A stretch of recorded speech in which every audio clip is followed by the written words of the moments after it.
বাংলাদেশে এহেন পরিস্থিতি মোকাবেলা করার জন্য সর্বপ্রথম বাংলাদেশের সকল প্রতিষ্ঠান থেকে স্বৈরাচারী শেখ হাসিনা এবং ভারতের বসানো এক্সিকিউটিভ সকল ব্যক্তিকে অপসারণ করতে হবে উইদিন 24 আওয়ার্স।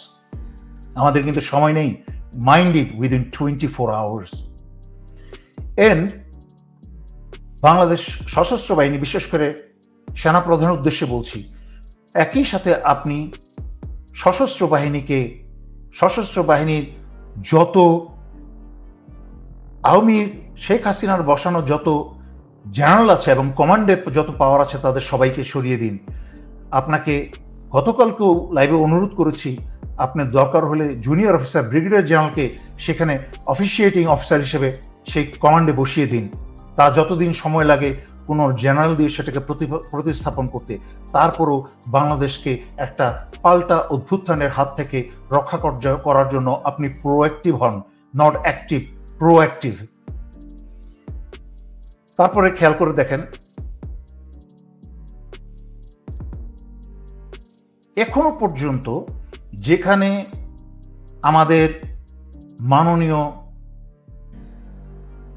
তত্ত্বাবধায়ক সরকার প্রধান, আমাদের গর্ব প্রফেসর মোহাম্মদ ইউনূস ভারতের মুখের উপরে প্রতিবাদী সত্যি কথা বলে ইতিমধ্যে ভারতের চক্ষুশূলে পরিণত হয়েছে, তার মানে ওনার জীবন নিয়েও আমি শঙ্কিত। যেহেতু ওনার মতো একটা ব্যক্তিই পারে আল্লাহর রহমতে এই বাংলাদেশকে মুক্ত করে একটা অগ্রগতির যাত্রা শুরু করতে, সেই ক্ষেত্রে ভারত সর্বাত্মক চেষ্টা করবে ওনার জীবন হরণের।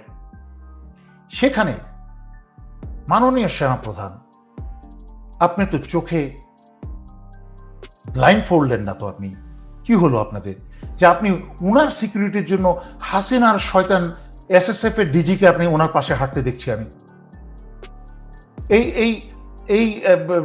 এই জেনারেল নাজমুল যত আকাম কুকুমের জায়গা, আমি ওনাকে দেখেছি মহাখালীর ডিএইচএস এর কি বলে এটাকে পহেলা বৈশাখের পার্কে এসে চোরের মতো দাঁড়িয়ে ওখানেও গোয়েন্দাগিরি করে ডিজিএফআই হয়ে, তখন ওনার র্যাঙ্ক ছিল মেজর, গোয়েন্দাগিরি করে। কাজ তো নাই আমাদের, তো এই স্বৈরাচারী শেখ হাসিনার আমলের ডিজিএফআই তো কোনো কাজ নাই। কোন মুরগি কার বাসায় গেল, তারপরে কার বউ কার বাসায় গেল, আর যত রাজনৈতিক গুম খুন এগুলো করার জন্য সমস্ত একটার চার একটা শয়তান। আর এই ধরনের অফিসার যে কোনোদিন লেফটেন্যান্ট কর্নেল হবে আমি কল্পনাও করতে পারি নাই। বাংলাদেশ মিলিটারি একাডেমি থেকে আমি 18 লং কোর্সের আমি ওনাকে দেখে এসেছি। না আছে চেহারা স্রোত, না আছে কোনো কিছু ডিসিপ্লিন, একটা জেনারেল হওয়ার মতো একদম মুখের উপরে সত্যি কথা বলছি। এইসব ছাগল পাগল গুলাকে এই হাসিনা বাংলাদেশ ধ্বংস করার জন্য সমস্ত অযোগ্য অপদার্থ গুলাকে সমস্ত বড় বড় জায়গায় বসিয়েছে। তার মাঝখানে তাকে ডিজিবিডিআর বসিয়েছিল, তার মাঝখানে এরপর এসেছে ডিজিএসএসএফ এ। কারণ হাসিনার কতটুকু লয়াল হলে সে তাকে ডিজিএসএসএফ বানানো হতে পারে, আর আপনারা কতটুকু মূর্খ হলে সেই ডিজিএসএসএফকেই আপনারা বাংলাদেশের বর্তমান সময়ের সবচেয়ে গুরুত্বপূর্ণ ব্যক্তি এবং পৃথিবী যার দিকে তাকিয়ে আছে সেটা হচ্ছে প্রফেসর মোহাম্মদ ইউনূস। প্রফেসর মোহাম্মদ ইউনূসের শরীরের কাছে, দেহের কাছে হাসিনার খুনিকে আপনারা দিয়ে দিয়েছেন তার নিরাপত্তার জন্য। কতটুকুই হাস্যকর, কতটুকুই নির্মম। লজ্জা করা উচিত আপনাদের। এই লোককে আর যেন প্রফেসর মোহাম্মদ ইউনূসের পাশে না দেখি, বাংলাদেশের তত্ত্বাবধায়ক সরকার ধার কাছে না দেখি। এই জেনারেল নাজমুলকে বা ডিজিএসএসএফকে ইমিডিয়েটলি চাকরিচ্যুত করে তাকে জেলে ভরুন। তারপরে খেয়াল করুন আর কি হচ্ছে।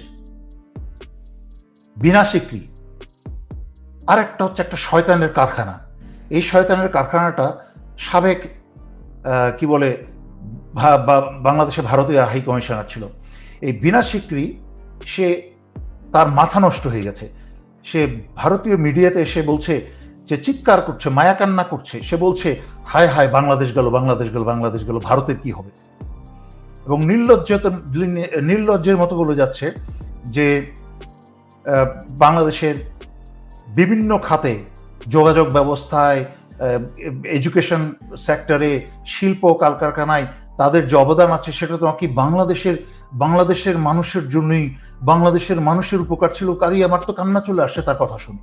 বাপ রে বাপ, এ তো দেখি হাসিনার চেয়ে বড় অভিনেত্রী। এবং ছাগলের মতো বলছে, মনে করছে ঠিক হাসিনা তো আর একই ক্যারেক্টারের, রক্তের।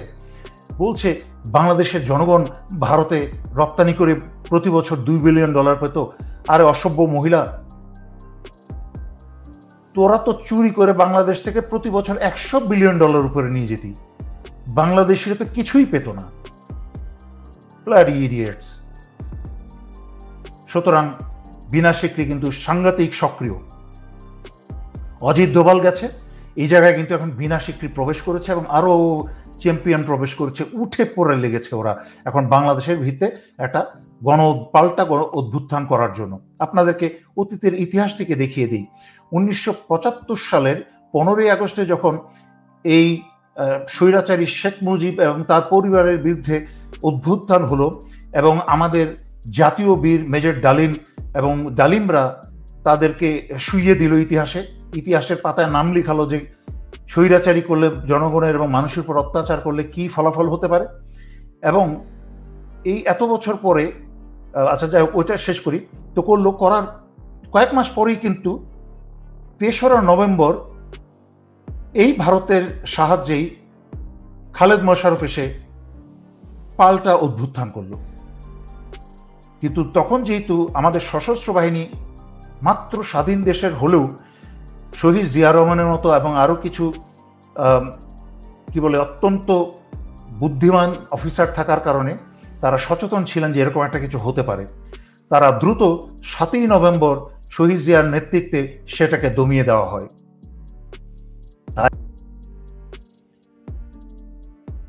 সুতরাং আমি এবং সর্বশেষ কথা বলতে চাই, বাংলাদেশের ছাত্রছাত্রী, একটা কথা মনে রেখো, তোমরা অনেক ভলেন্টারি কাজ করছো এখন, ভালো কথা, আই অ্যাপ্রিসিয়েট। আমি শুরু থেকেই তোমাদেরকে স্যালুট করেছি। ওরে নবীন, ওরে কাঁচা, আধমরাতের ঘা মেরে তুই বাঁচা। তোমরা ঘা মেরেছ, ঘা মেরে এই জাতিকে বাঁচিয়েছ তৃতীয়বারের মতো। প্রথমবার বাঁচিয়েছিলেন শহীদ জিয়ারা, দ্বিতীয়বার বাঁচিয়েছিলেন মেজর ডালিমরা, তৃতীয়বার বাঁচিয়েছ তোমরা। এরপরও যদি বাঙালির লজ্জা না হয়, বাংলাদেশের লজ্জা না হয়, দেশপ্রেম না শিখে, প্রতিবাদ করতে না শিখে, তোমরা শিখিয়েছ মাগো অস্ত্র হাতে ধরতে জানি। তোমরা দেখিয়েছ জীবন তোমরা দিতে পারো। কিন্তু একটা জিনিস মনে রেখো, শিক্ষা ছাড়া তোমাদের জীবন কিন্তু মূল্যহীন হয়ে যাবে।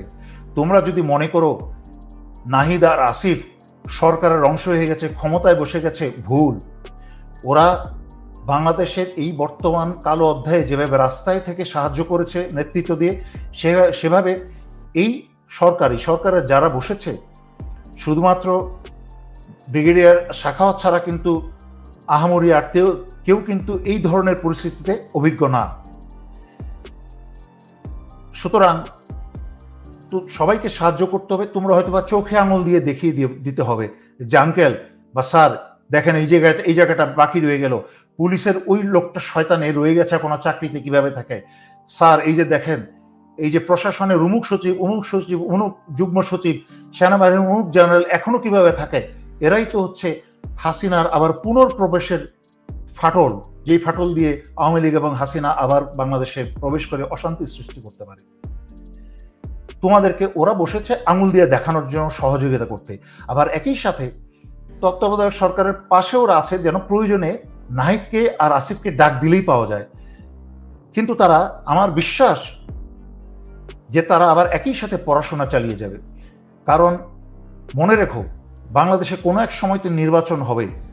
নির্বাচন হলে বাংলাদেশের জনতার কিছু অংশ কিন্তু ভোট দিবে, চিন্তা করে ভোট দিবে এই শিক্ষার পরে। কিন্তু বাঙালি জাতির একটা অভ্যাস আছে, খুব সহজে ভুলে যায়। তারা হয়তো ভুলে যাবে এই রক্তক্ষয়, ভুলে যাবে সেই ব্যথা এবং বেদনা, সেই সন্তান হারা মা বাবার কথা ভুলে যাবে। তোমার সেই থায়ে রানে যে বাড়ির আঘাতগুলো ভুলে যাবে, নাহিদের থায়ে বাড়ির আঘাতগুলো সে ভুলে যাবে।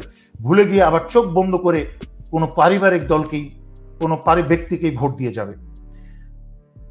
যতদিন পর্যন্ত এই বাঙালি জাতির আমূল পরিবর্তন না আসবে, আসলে এই দেশের আমূল পরিবর্তন আনা বড় কঠিন। অন্যান্য দেশে ছাত্রছাত্রী সচেতন থাকে, তারা খবর রাখে কি হচ্ছে না হচ্ছে।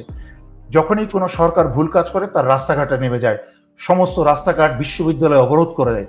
আবার যখন সমস্যার সমাধান হয়ে যায় তারা আবার সুন্দরভাবে নিজের শিক্ষায় ফেরত চলে যায়, কারণ তারা জানে তাদের শিক্ষাই সেই জাতির সুরক্ষা নিশ্চিত করবে। কারণ এই ছাত্রছাত্রীগুলাই ডাক্তার হবে, ইঞ্জিনিয়ার হবে, কেউ পলিটিশিয়ান হবে, কেউ বিভিন্ন খাতে তারা বিভিন্ন শক্তিশালী ব্যক্তি হিসাবে বড় হয়ে ভবিষ্যৎ প্রজন্মের সেই দেশ গড়ে তুলবে। তখন এই দেশটা হবে এবং জাতিটা হবে শক্তিশালী। যাতে যত সচেতন হবে তত চোর বদমাস এই অশিক্ষিত লুচ্চা লাফঙ্গা যত রাজনীতিবিদ আছে তাদের রাজনীতিতে প্রবেশ করা কঠিন হয়ে যাবে। তাই তোমাদেরকে বলছি, ছাত্রছাত্রী, তোমরা যা করছো যার যার এলাকায় আর কয়েকটা সপ্তাহ সরকার, এই তত্ত্বাবধায়ক সরকার এবং সশস্ত্র বাহিনী একটু ভারসাম্য ফিরে পাওয়ার আগ পর্যন্ত, একটু স্ট্যাবিলাইজ হওয়ার আগ পর্যন্ত তোমরা যার যার এলাকায় দুর্গ গড়ে তুলো, কিন্তু নিজেরা দলাদলি করো না। আমি ইতিমধ্যে আমার কাছে রিপোর্ট এসেছে মিরপুরের বিভিন্ন জায়গায় এক ছাত্র দল আরেক ছাত্র দলের ছাত্রের সাথে তারা নিজের ক্ষমতা কে কাটছে, ক্ষমতাবান বেশি, তা দিয়ে কি বলে ছুরিকাঘাত হয়েছে, একজন মারাও গেছে। So this is wrong. যখনই তোমরা নিজেদের মাঝখানে ছত্রভঙ্গ হয়ে যাবে, একতা হারিয়ে ফেলবে, মনে রেখো তোমাদের একতার কারণেই কিন্তু আজকে বিজয় এসেছে। তোমরা যদি বিচ্ছিন্ন থাকতে তাহলে কিন্তু এই বিজয় সম্ভব হতো না। তাই তোমরা ছত্রভঙ্গ হইও না এবং তোমরা আলাদা ভেঙে টুকরা হইও না। তোমরা শক্তি একত্রে এবং মারামারি করো না। আমি তোমাদেরকে স্পষ্ট বলে দিচ্ছি, তোমরা আর কয়েকটা সপ্তাহ সরকার স্ট্যাবিলাইজড হওয়ার আগ পর্যন্ত তোমরা যার যার এলাকায় দুর্গ গড়ে রাখো, এবং তারপরে বিশ্ববিদ্যালয়, স্কুল, কলেজ সব খুলে গেলে চুপচাপ ভালো ছাত্রছাত্রীর মতো যার যার পড়াশোনায় ফেরত যাও। মনে রেখো, তুমি যখন ঘর ছেড়েছিলে তোমার মা বাবা কিন্তু ধরেই নিয়েছিল আমার সন্তানটা আর ফিরে আসবে না, সাইদের মতো আর ফিরে আসবে না। তুমি, আল্লাহ তোমাকে হায়াত দিয়েছেন, তোমার মা বাবার স্বপ্ন পূরণ হলেই এই বাংলাদেশের স্বপ্ন পূরণ হবে। তুমি পড়াশোনা করে মানুষ হও, শক্তিশালী হও। আর যদি ভুলেও মনে করো যে তুমি শর্টকাট রাস্তা করে রাজনীতিতে ঢুকে সরকারের অংশ হয়ে যাবে, মনে রাখবে যারা শিক্ষিত তোমার আশেপাশের বন্ধু বান্ধবীরা সবাই এগিয়ে যাবে জীবনে, আর তুমি হঠাৎ করে তাকিয়ে দেখবে তুমি একা পিছনে পড়ে গেছো, তোমার পাশে কেউ নেই। তোমাকে পড়াশোনা কোনো বিকল্প নেই। Education is power. ঠিক আছে? তুমি যেই দিন শিক্ষিত হবে, এডুকেটেড হবে, তোমরা যেদিন বাংলাদেশের স্কিল্ড হ্যান্ড হবে, ডক্টর হবে, ইঞ্জিনিয়ার হবে, বিভিন্ন ক্ষেত্রে বিভিন্ন জন এক্সপার্টিস হবে, তোমরাই বাংলাদেশকে শক্তিশালী করবে। এই দেখো না, ভারত বাংলাদেশের মতো দেশে অন্যান্য আশেপাশের দেশে নোংরা শিল্প, গান, নাচ গান, নোংরামি, অশ্লীলতা পাঠায়, কিন্তু নিজের দেশে কিন্তু সিরিয়াসলি ওদের কি বলে আইটি বড় বড় বিশ্ববিদ্যালয় করে তুলে সেখান থেকে ছেলেদেরকে শিক্ষিত কোয়ালিফাইড ছেলে মেয়ে তৈরি করে বিদেশে রপ্তানি করে তাদেরকে। বিদেশে গিয়ে ওই দেশের অর্থনীতি, রাজনীতি সবকিছু তারা দখল করে বসে এবং তা দিয়ে ভারত আরো শক্তিশালী হয়।